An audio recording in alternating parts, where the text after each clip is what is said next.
turned upside down by your strokes, and they happened without warning. Yep. You described them as a life quote, which I think is a really good expression of, just how devastating it was for you. So can you tell us though first a little bit about you and your career and what made you tick before your strokes? So prior to the stroke, I was a music educator. So I worked in Australia, in the UK, and here in New Zealand at Scots College in Auckland.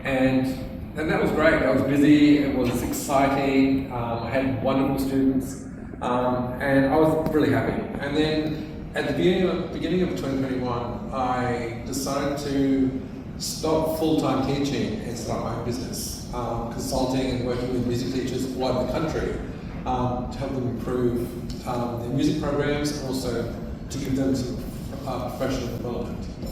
And that was great. For 6 months, I was flying, zipping around the country. I was in Auckland about a dozen times at different schools, and it was really good.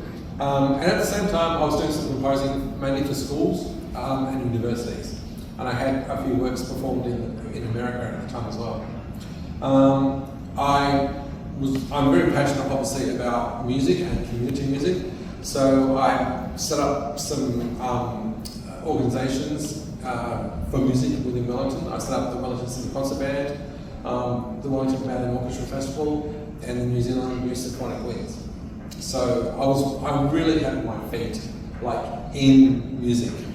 And it was in that context of me having this sort of mosaic career after my teaching that the 6 months later the stroke happened and changed the direction of my life entirely.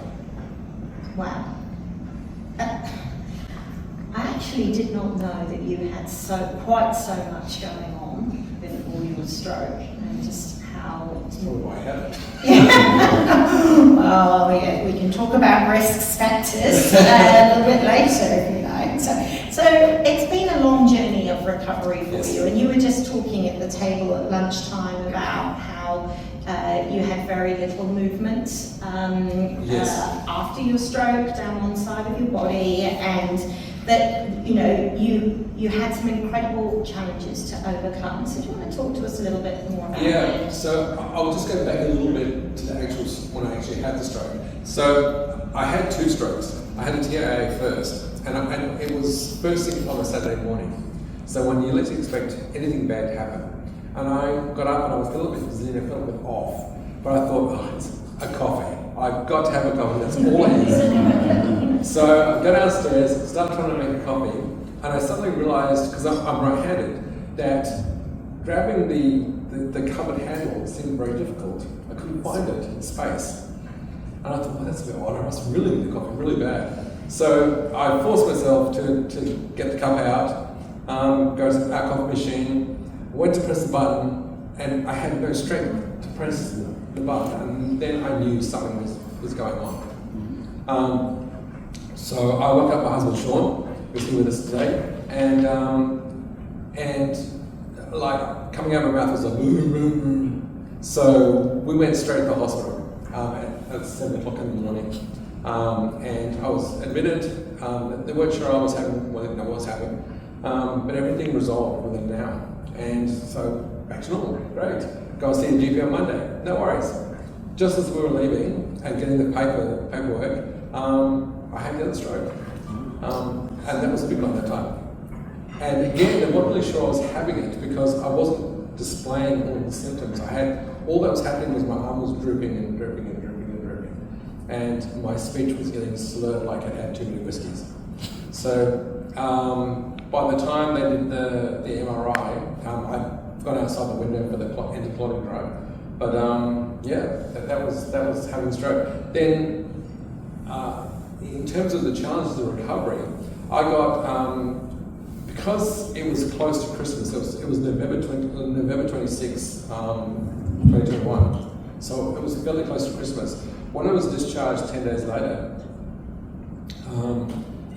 I got 6 weeks of post hospital care, but I had Christmas and New Year's in between, so I didn't get any for a week. And that's kind of crucial when you're so close after the stroke. And then at the end of the 6 weeks, it just stopped. It was over. That was it. It was done. And at that stage, I had just learned to walk up and down stairs because we have a 2-story cottage.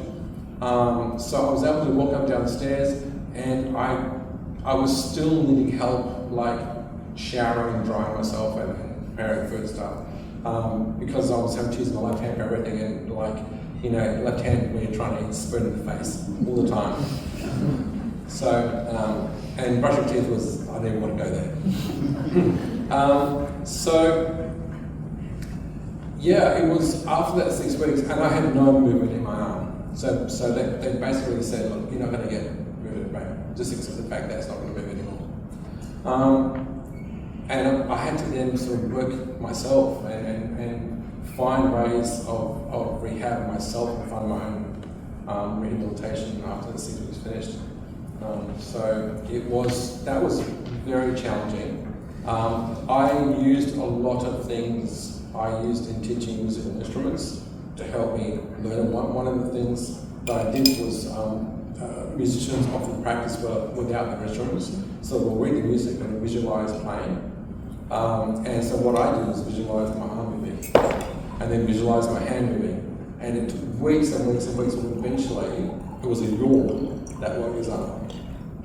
I just yawned, and my body instinctively stretched, and this arm just went like that. And then I knew then I was going to get moving back my arm. And how is that now? So now I've got independent finger movement. It's slow, but it's there. And I just practice wheeling my fingers independently and strengthening my hand as much as I can, and getting my right hand involved in everything. So if I'm making food or making a sandwich, I make sure that my right hand butters the bread. So I'm constantly involving it in what I do. So we've loved listening to your music today, and I know it's always been a big part of your life, but now it's a big part of your recovery as well. So how has it been getting back into creating music, and how has it helped you? What were the challenges in that? So about a year after my stroke, and I had some movement back in my hand, and I thought, what am I going to do now? Like, I can't play my clarinet, I can't obviously teach. And I thought, well, I wonder what I can do musically still, and I could compose before I had the stroke. So I rang Victoria University and said I want to do one composition paper, a 4th year honours paper, to see if I can still compose. I don't know what damage was done to my brain, so I don't know if I can do this anymore. So I wrote this paper, I did this paper. I had a fantastic mentor who is mentoring me even up to now, because he believes in this symphony. But what I found was, while I could read music left to right, like normal, I couldn't read music that way. And you have to read music up and down when you're composing, as well as left and right, because you're looking at harmony. And I could read everything that way, but this way, couldn't do it. So I had to learn to read music vertically, so I could read and write harmony again, and that took a long time. It took months of pulling my hair out, trying to do it. Wow. And I could do it. Amazing. Here's from back.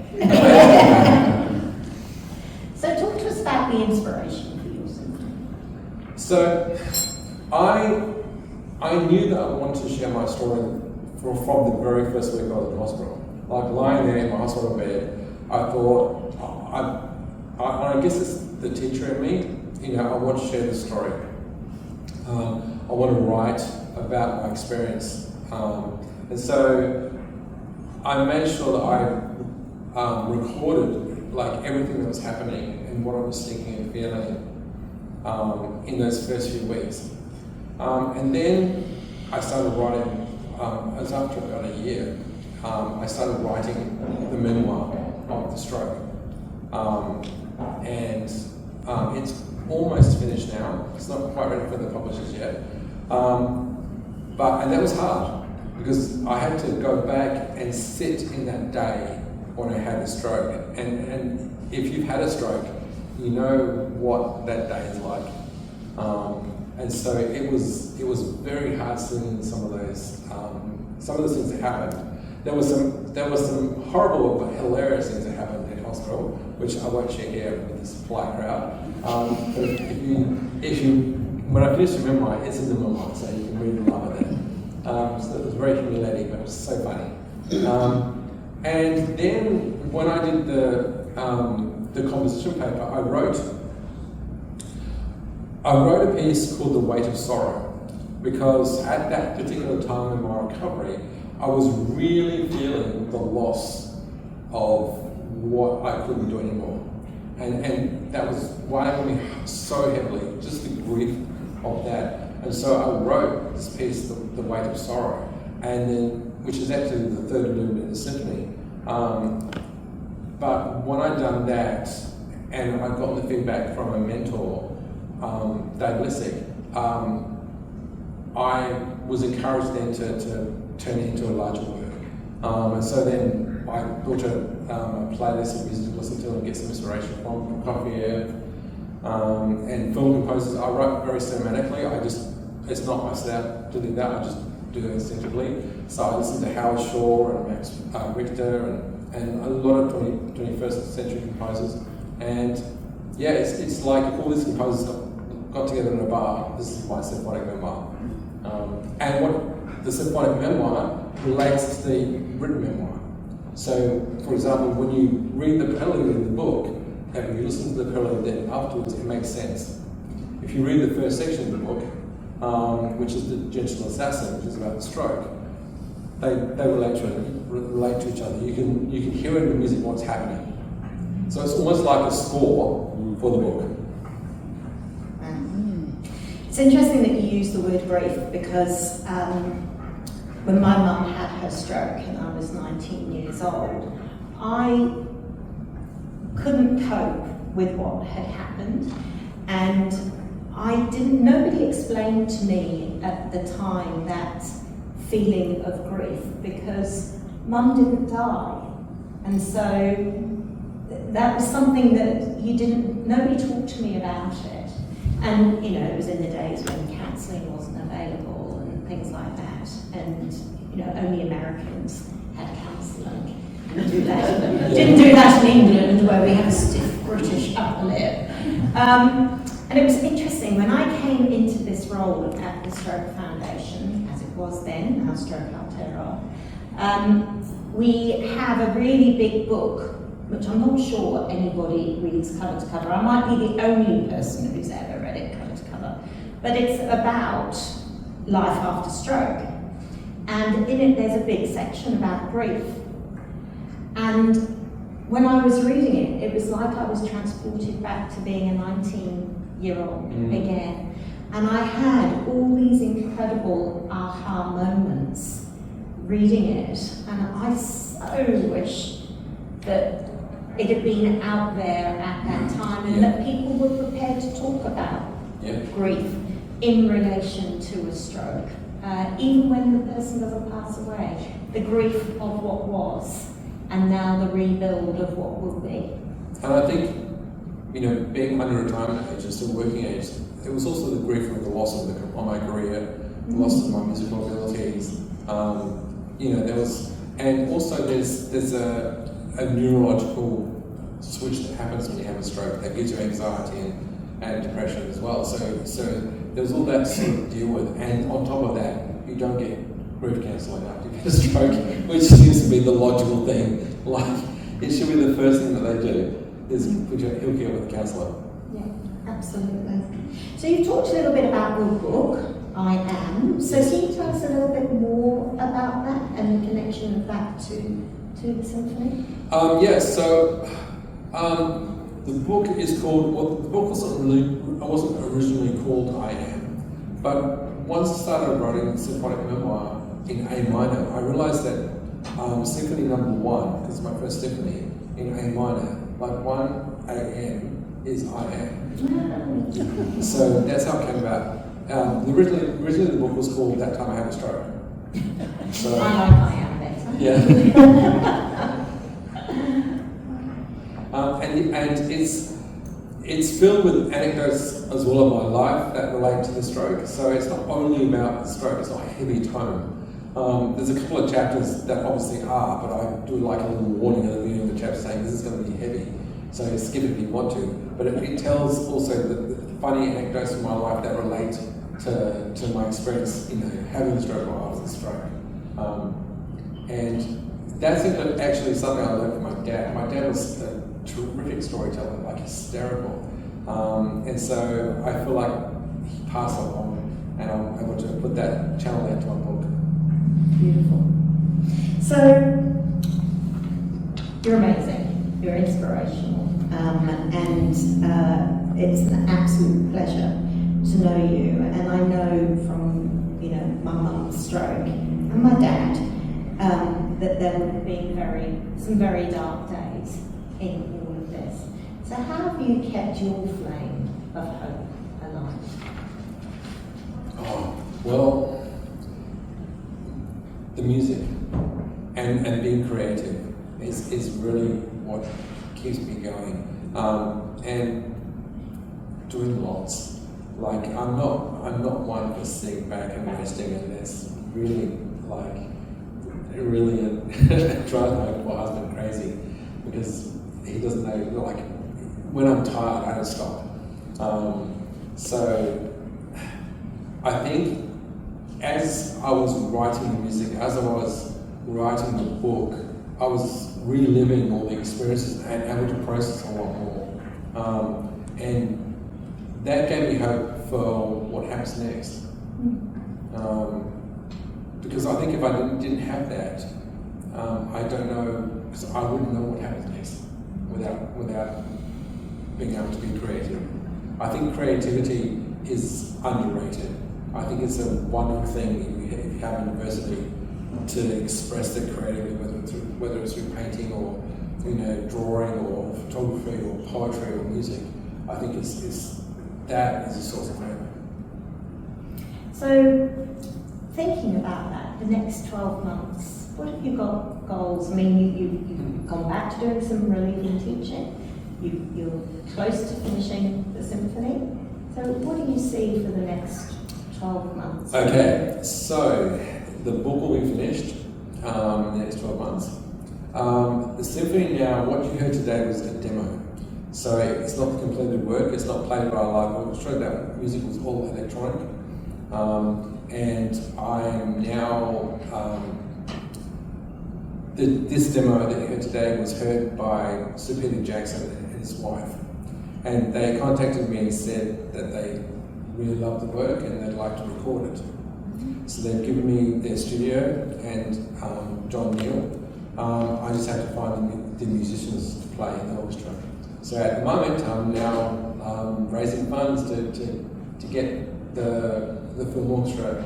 And in the meantime, Stephen Gallagher, who's an Emmy Award-winning film composer, is coming on board as a music editor. Hamish McKeach is a New Zealand Symphony Orchestra conductor. He's going to conduct the work. He's also a stroke survivor. He is. So it seemed like a natural thing to have him induct. So I've got this brilliant, amazing team. I just have to get the orchestra. So that's the next 12 months. And just this week you have submitted a grant to Creative New Zealand? Yes, submitted a grant. It took a lot of work, but hopefully that will that will do it. I'm setting up a crowdfunding page as well, so I'm not relying on them. And I know grants are tight at the moment, so hopefully I can do it. Awesome. And we'll hear it played by a live orchestra. Fabulous. Does anybody have any questions? Please ask for me. Andrew. So when you were in the hospital, is the exam just a physical exam? Because I know when people have a heart attack, there's some levels in the body that they can detect a heart attack. Yeah, so when I was in the hospital, they were looking for the signs of stroke. And because I wasn't exhibiting all of the signs, really only the slurred speech and a bit of confusion at first. Like they thought I was having a migraine. Because I did have migraines before the stroke. And the funny thing is that since the stroke, I don't have migraines anymore. So, don't forget it. And then when I had the second one, the big one, and my arms started getting heavy, I think she recognised that my speech started to slur a bit as she was discharging me. And so she said, "Oh, just touch your nose with your right hand," and I'm going, "Is that my nose? Is that my nose?" and then she said, "Oh, like, we've got to do a scan, we've got to keep you in hospital." So that's how they found it out. Lucky, very lucky. But it was going to happen anyway. It's a good place to happen. Like a really good place to happen.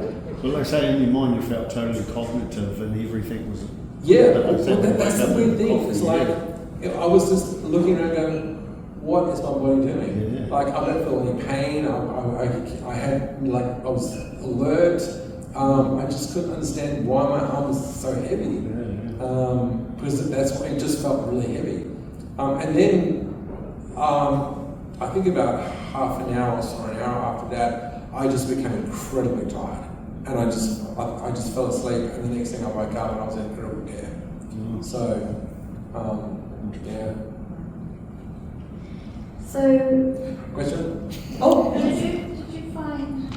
Did you have problems with people being very negative about your recovery?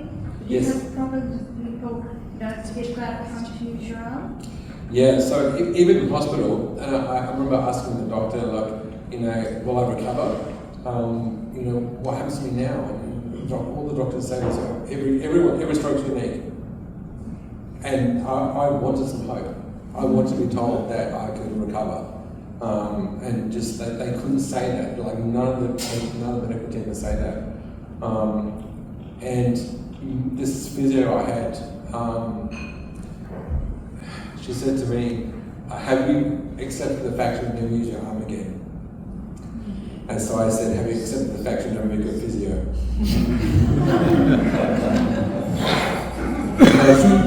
because I know from teaching, if I say to a student, "You're a terrible piano player," then that child will be a terrible piano player for the rest of their lives.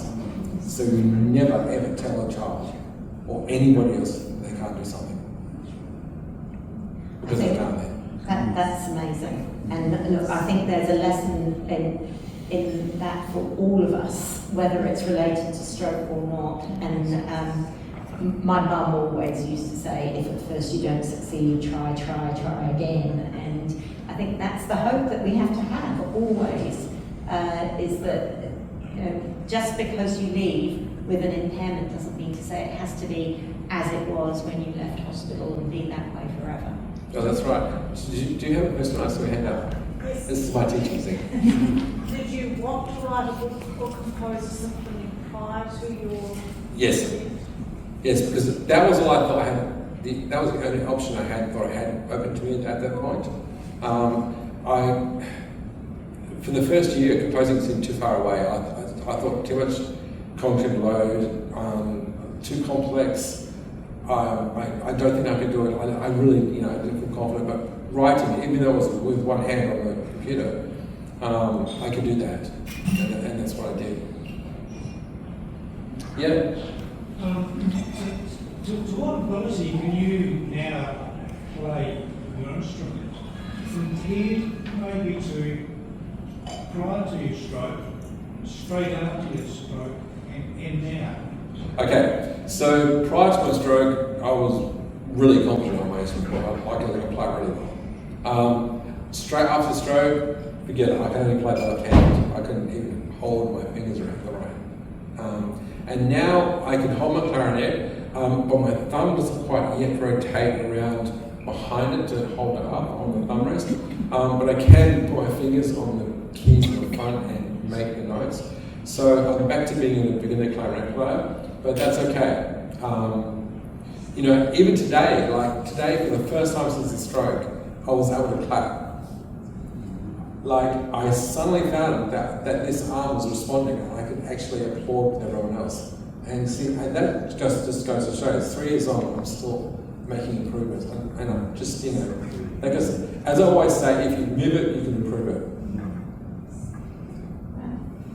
there's always that muscle memory in the brain, Yes. isn't there? So- Because this hand can still, if I put music in front of me, so piece of music, I can still feel in my mind that my fingers moving at the speed. Yeah. So I know to wake up. Yeah. Okay. Well, Andrew, thank you so much. Actually, I think we should give him a clap.